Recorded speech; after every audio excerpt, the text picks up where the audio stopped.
बंगाल में संदेश खाली का मामला इस बार के चुनाव में ममता बनर्जी की राजनीति को भारी पड़ रहा है। संदेश खाली को लेकर ममता बनर्जी पर सवाल उठते रहे और इस मामले में उनकी पुलिस की जांच पर सवाल उठते रहे। यह कहा जाता रहा है कि इस मामले की सीबीआई से जांच होनी चाहिए, जिससे सच सामने आएगा, क्योंकि बंगाल पुलिस की जांच पर बहुत लोगों को भरोसा नहीं था।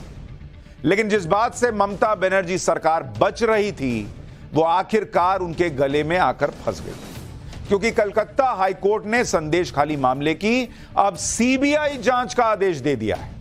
अपने आदेश में हाईकोर्ट ने सीबीआई को जांच के लिए एसआईटी के गठन का आदेश दिया है।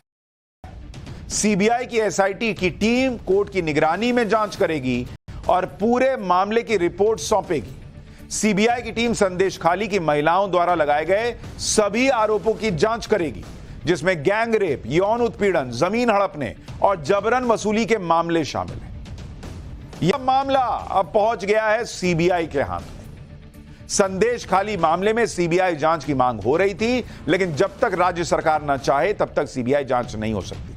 लेकिन अब हाईकोर्ट ने आदेश दे दिया तो सीबीआई जांच को कोई नहीं रोक सकता। हाईकोर्ट के सीबीआई जांच के आदेश के बाद ममता बनर्जी सरकार की परेशानियां क्यों बढ़ेंगी, इसकी वजह भी आपको बताता हूं। दरअसल संदेश खाली के मामले को दबाने के जो आरोप ममता सरकार पर लग रहे थे, वो मामला अब किसी तरह से दब नहीं पाएगा, ये लोग कह रहे हैं। संदेश खाली मामले में ममता बनर्जी की पुलिस की जांच पर लोग सवाल उठा रहे थे, शंका जाहिर कर रहे थे। लेकिन अब कलकत्ता हाईकोर्ट के आदेश के हाथ में जांच आएगी तो तेजी से जांच आगे बढ़ेगी। सीबीआई अपनी जांच के लिए राज्य सरकार के किसी भी रैंक के अधिकारी को पूछताछ के लिए बुला सकती है। संदेश खाली के मामले में एक पोर्टल भी बनाया जाएगा, जिस पर कोई भी अपनी शिकायत दर्ज करवा सकता है। यानी संदेश खाली के कई और पीड़ित भी सामने आ सकते हैं, जो अब तक किसी डर या दबाव या किसी और वजह से हो सकता है सामने ना आए। पूरे मामले में शेख शाहजहां जैसे कई और नेताओं के भी नाम सामने आ सकते हैं और बड़े राज खुल सकते हैं। उत्पीड़न, जमीन हड़पने और बच्चों की तस्करी के आरोप में मजबूत सबूत सामने आ सकते हैं। यानी सीबीआई की जांच बंगाल में, जो एक बड़ा कॉमन टर्म बन गया पिछले विधानसभा चुनाव के बाद, खेला होबे, वो खेला हो सकता है। संदेश खाली मामले में मुख्य आरोप शाहजहां शेख पर है, जो ममता बनर्जी की पार्टी का नेता था, और ममता बनर्जी पर इसी शाहजहां शेख को बचाने के आरोप लग रहे थे। ममता बनर्जी की टेंशन इसलिए भी बढ़ती जा रही है क्योंकि इस केस में सीबीआई की फुल फ्लैश एंट्री के बाद शाहजहां शेख की मुश्किलें बढ़नी तय। सीबीआई को इस मामले में ज्यादा मेहनत इसलिए भी नहीं करनी होगी क्योंकि पहले से संदेश खाली के एक मामले की जांच सीबीआई कर रही है। हाईकोर्ट के आदेश के बाद ईडी अधिकारियों पर हुए हमले की जांच सीबीआई को सौंपी गई थी। वहीं ईडी की जांच रिपोर्ट से भी सीबीआई को केस की तह तक जाने में मदद मिलेगी। दरअसल पिछले 42 दिनों से जेल में बंद शाहजहां शेख इस वक्त ईडी की कस्टडी में है।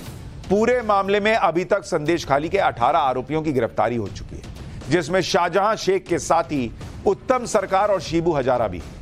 शाहजहां शेख, उत्तम सरकार और शिबू गैंगरेप का भी आरोप है। सूत्रों के मुताबिक शिबू हजारा के नाम पर शाहजहां शेख ने कई अवैध संपत्तियां खड़ी कर रखी थी। इस मामले में शाहजहां शेख का मछली कारोबार देखने वाले महिदुल मोल्ला से भी पूछताछ हुई है। महिदुल मोल्ला ने शाहजहां शेख की कई अवैध प्रॉपर्टी की जानकारी ईडी को दी है, बताया जा रहा है। संदेश खाली के मामले में ईडी की पूछताछ में महिदुल मोल्ला ने कई खुलासे किए, जिसके बाद ईडी ने आज दूसरी बार शाहजहां शेख की पत्नी तस्लीमा बीबी को तलब किया। सूत्रों के मुताबिक तस्लीमा बीबी के नाम पर कई जमीनें, होटल और गेस्ट हाउस की जानकारी मिली है कि ये सभी प्रॉपर्टी 2015 से 2019 के बीच खरीदी गई। तस्लीमा बीबी ने ईडी को बताया कि उन्हें इन संपत्तियों के बारे में कोई जानकारी ही नहीं है। सूत्रों के मुताबिक पत्नी के नाम पर की गई शाहजहां शेख की करोड़ों की संपत्तियों को ईडी जब्त कर सकती है। सीबीआई जांच शुरू होने के बाद संदेश खाली का सच सामने आने में माना जा रहा है कि ज्यादा वक्त नहीं लगना चाहिए। लेकिन जिस तरह से संदेश खाली का मुद्दा उठा, उसके बाद अब यह मामला बंगाल में चुनाव का बड़ा मुद्दा बन गया है। पीएम मोदी संदेश खाली की पीड़ित महिलाओं से मुलाकात कर चुके हैं। संदेश खाली की एक पीड़ित महिला को तो बीजेपी ने लोकसभा का टिकट दे रखा है।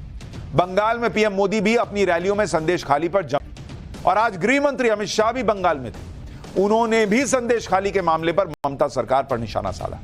अमित शाह ने सीएम ममता बनर्जी पर सीधा आरोप लगाया कि वो संदेश खाली के गुनहगारों का साथ दे रही है। हाईकोर्ट के आदेश का जिक्र करते हुए अमित शाह ने कहा कि कोर्ट के आदेश के बाद संदेश खाली में एक्शन हो रहा है। सुनिए अमित शाह को, उन्होंने बंगाल में क्या कहा, फिर बताऊंगा कि संदेश खाली मामले में सीबीआई जांच को लेकर ममता बनर्जी की पार्टी ने क्या कहा। ममता दीदी, आप तो महिला मुख्यमंत्री हो। एक बात मैं आपको पूछना चाहता हूं, संदेश खाली जैसी शर्मनाक घटना में भी आप पॉलिटिक्स कर रही हो। सालों तक आपके नाक के नीचे महिलाओं पर अत्याचार होता रहा। तृणमूल कांग्रेस के गुंडे अत्याचार करते रहे। जब इसको पकड़ने गए, ईडी पर पथराव किया। जब हाई कोर्ट ने कहा, तब सरेंडर किया। मैं आज ममता दीदी को पूछना चाहता हूं, कुछ तुष्टीकरण कर वोट लेने के लिए संदेश खाली के गुनहगारों को लिए आप बचा रही हो, मगर पूरे बंगाल की माताएं बहनें ये देख रही, जान गई है कि आप संदेश खाली के गुनहगारों के साथ। सीबीआई जांच का आदेश कलकत्ता हाईकोर्ट ने दिया है, इसलिए ममता सरकार खुलकर विरोध भी नहीं कर सकती। अब तो बंगाल सरकार को यह डर भी सताने लगा होगा कि मामला खुलेगा तो जांच की आंच पार्टी पर भी आ सकती है। इसलिए टीएमसी नेता कुणाल घोष कह रहे हैं कि हमें न्यायपालिका पर पूरा भरोसा है, लेकिन अगर किसी जगह से नियमित तौर पर सीबीआई जांच का आदेश दिया जाता है तो हमें एक और अभिजीत गांगुली से डर लगता है। वहीं बीजेपी कह रही है कि शाहजहां शेख को लगातार बचाया जा रहा था। अब ममता सरकार को जनता के सामने जवाब तो देना ही होगा। एक बार सुनिए स्मृति ईरानी को। अच्छा, वो सुना उससे पहले ईडी और अब सीबीआई दोनों संदेश खाली मामले में टीएमसी पर लगातार हमलावर बीजेपी जो है वो कह रही है कि भाई ईडी और अब सीबीआई दोनों की जांच के बाद टीएमसी बैकफुट पर है। टीएमसी को बीजेपी पर काउंटर का कोई मौका तो मिल नहीं रहा, इसलिए आरोप लग रहे हैं कि बीजेपी सेंट्रल एजेंसियों का दुरुपयोग कर रही है। पिछले कई दिनों से इसे लेकर सड़कों पर ड्रामा भी चल रहा है। टीएमसी नेता धरना दे रहे हैं और ईडी, सीबीआई, एनआईए के डायरेक्टर्स को हटाने की मांग कर रहे हैं। लेकिन बंगाल में अब जो होगा वो सबके सामने होगा और कि बंगाल चुनाव पर इसका बड़ा इंपैक्ट भी पड़े। पाठशाला में अब चूंकि चुनाव की बात हो रही है तो चुनावों पर अगला चैप्टर, बीजेपी की 10वीं लिस्ट में वो कौन से नाम जो यूपी में गेम पलट देंगे। लाखों वोट से जीत बेकार पब्लिक से दूर रहने वालों को कैसे नरेंद्र मोदी ने निपटा दिया, अब इसका चैप्टर।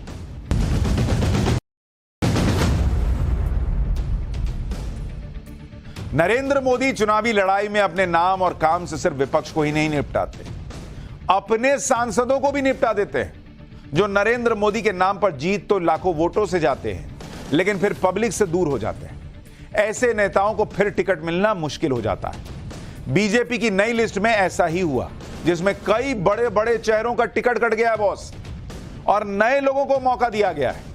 आज ही बीजेपी ने लोकसभा चुनाव के लिए 10वीं लिस्ट जारी की, जिसमें 9 सीटों पर उम्मीदवारों के नाम का ऐलान कर दिया गया। बीजेपी की इस लिस्ट में उन सीटों पर उम्मीदवारों का नाम घोषित किया गया है जो वीआईपी सीट कही जाती है।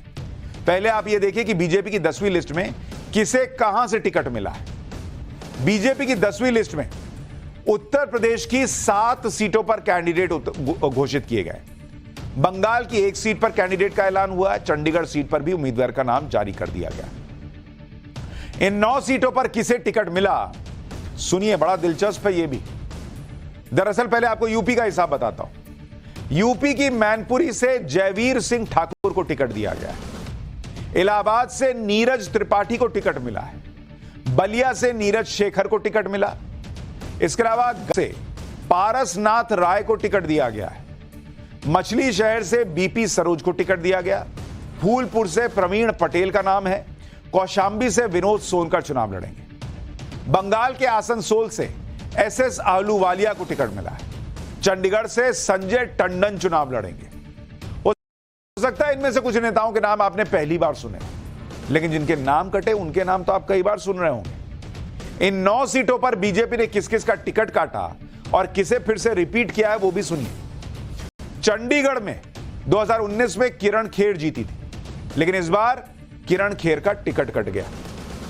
मैनपुरी 2019 में प्रेम सिंह शाक्य लड़े थे, जो मुलायम सिंह से हार गए थे। इस बार उन्हें टिकट नहीं मिला है। इलाहाबाद 2019 में रीता बहुगुणा जोशी यहां से जीती थी, जो पहले कांग्रेस में हुआ करती थी, फिर बीजेपी में आई। इस बार उनका भी टिकट कट गया है। बलिया 2019 में वीरेंद्र सिंह यहां से जीते थे, इस बार उनका टिकट काट दिया गया है। गाजीपुर 2019 में बीजेपी के मनोज सिन्हा यहां से लड़े थे, जो अफजाल अंसारी से हार गए थे। अब मनोज सिन्हा जम्मू कश्मीर के एलजी हैं, तो वहां से दूसरे को टिकट दिया गया। मछली शहर 2019 में बीपी सरोज यहां से जीते थे, इस बार भी बीपी सरोज को फिर से यहां से टिकट दिया गया है। फूलपुर 2019 में केसरी देवी पटेल जीती थी, इस बार उनका टिकट काट दिया गया है। कौशांबी में 2019 में विनोद सोनकर जीते थे, उन्हें फिर से टिकट। आसनसोल में 2019 में बाबुल सुप्रियो जीते थे, बाद में वो टीएमसी में वापस चले गए, तो अब वहां से दूसरा उम्मीदवार उतारा गया है। यानी बीजेपी ने 9 सीटों में से सिर्फ 2 सीट पर कैंडिडेट रिपीट किया, बाकी पर कैंडिडेट बदल दिए गए। अब आप यह भी देखिए कि बीजेपी अपने मौजूदा सांसदों के टिकट काटने में एक पैसे का संकोच नहीं करती। अगर बीजेपी को लग रहा है कि मौजूदा सांसद के खिलाफ शिकायतें हैं और वो जीत नहीं पाएगा, या जनता को ये नहीं भाई मौका मिलना चाहिए कि भाई अब नरेंद्र मोदी को जिताना है तो इस आदमी को भी देना पड़ेगा, भले इससे खुश हैं कि नहीं है, तो नरेंद्र मोदी को लग रहा है कि ये विकट स्थिति पब्लिक के सामने नहीं आनी चाहिए, तो इन लोगों का टिकट कट जा रहा है। जबकि दूसरी पार्टियों में सिटिंग एमपी का टिकट कटने पर क्या होता है आप जानते ही। अब अगर बीजेपी की बात करें, बीजेपी ने कुल 427 सीटों पर कैंडिडेट उतारे, 427 अभी तक। इनमें से 110 मौजूदा सांसदों का टिकट दिया। क्या कोई और दूसरी बड़ी पार्टी इतनी बड़ी संख्या में अपने सिटिंग सांसदों का टिकट काट सकती है? इतने में तो बवाल मच जाएगा पार्टी। लेकिन यह बीजेपी का अनुशासन है कि टिकट कटने के बाद भी नेता उसे स्वीकार कर लेते हैं। भाई कई जगहों पर ऐसा है कि नए लोगों को मौका देना है, बहुत बार से आप हैं, दूसरे को मौका दीजिए।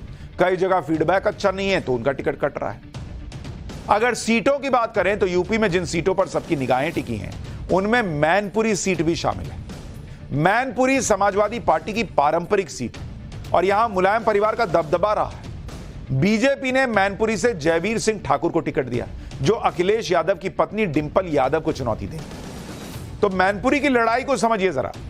2019 में मुलायम सिंह यादव मैनपुरी से जीते। मुलायम सिंह यादव को 5,24,926 वोट मिले। उनके निधन के बाद 2022 में मैनपुरी में उपचुनाव हुए।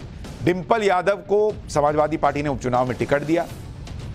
उपचुनाव में डिंपल यादव की जीत हुई। डिंपल यादव 6,18,120 वोट पाने में कामयाब रहे, जबकि बीजेपी के रघुराज सिंह शाक्य को 3,29,659 वोट मिले। डिंपल यादव इस बार भी जीत का दावा कर रही हैं, जबकि बीजेपी के कैंडिडेट जयवीर सिंह ठाकुर का कहना है कि 2022 में डिंपल सहानुभूति की वजह से जीत गई, लेकिन इस बार डिंपल की राह आसान नहीं होने वाली। सुनिए दोनों नेताओं को, फिर आपको बताऊंगा कि इलाहाबाद से रीता बहुगुणा जोशी का टिकट क्यों कट गया। अच्छी बात है कि उन्होंने अपने मंत्री को उतारा है और कोई ना कोई कैंडिडेट तो आना ही था, कोई भी आता, लेकिन समाजवादी पार्टी पूरी तरह से तैयार है। श्रद्धांजलि देने का काम किया था। उसी श्रद्धांजलि में मैनपुरी की जनता की आहुति श्रद्धांजलि के रूप में उन्हें मिली थी। वो वहाँ तक चुनाव सीमित था, ना कोई मुद्दा था, ना विषय था। लेकिन अब बहुत समय गुजर चुका हो, परिस्थितियाँ स्थितियाँ बदली हुई हैं। आज की तारीख में आदरणीय मोदी जी को तीसरी बार देश की बागडोर देने का, उत्तर प्रदेश में योगी जी के नेतृत्व में सुशासन का संदेश देने का, जन कल्याणकारी योजनाओं का असर है, उसको हम लोग धरातल पर जन जन तक पहुंचा करके उस किले को ढाने का काम करेंगे। इलाहाबाद लोकसभा सीट से बीजेपी ने वर्तमान सांसद रीता बहुगुणा जोशी का टिकट काटकर नीरज त्रिपाठी को टिकट दिया। नीरज त्रिपाठी बीजेपी के बड़े नेता केसरीनाथ त्रिपाठी के बेटे हैं और केसरीनाथ त्रिपाठी की ही तरह नीरज त्रिपाठी भी वकील हैं। टिकट मिलने के बाद नीरज त्रिपाठी ने पिछली बार से भी बड़ी जीत का दावा किया, लेकिन सवाल यह है कि रीता बहुगुणा जोशी का टिकट कटा क्यों भाई? रीता बहुगुणा जोशी को लेकर इलाहाबाद से रिपोर्ट बहुत पॉजिटिव नहीं थी बताया जा रहा है। कहा जा रहा है कि रीता बहुगुणा जोशी कार्यकर्ताओं से उतना मिलती नहीं थी। 2022 से ही बीजेपी में रीता बहुगुणा का विरोध शुरू हो गया था। पिछले विधानसभा चुनाव में रीता बहुगुणा अपने बेटे के लिए टिकट मांगती रह गई थी। उस समय रीता बहुगुणा जोशी ने बगावती तेवर भी दिखाए थे। इन सारी वजहों से इस बार रीता बहुगुणा जोशी को टिकट नहीं मिला, यह कहा जा रहा है। यूपी की गाजीपुर लोकसभा सीट पर भी लोगों की निगाहें थी कि बीजेपी यहां से किसे टिकट देती है भाई मुख्तार की मौत के बाद, क्योंकि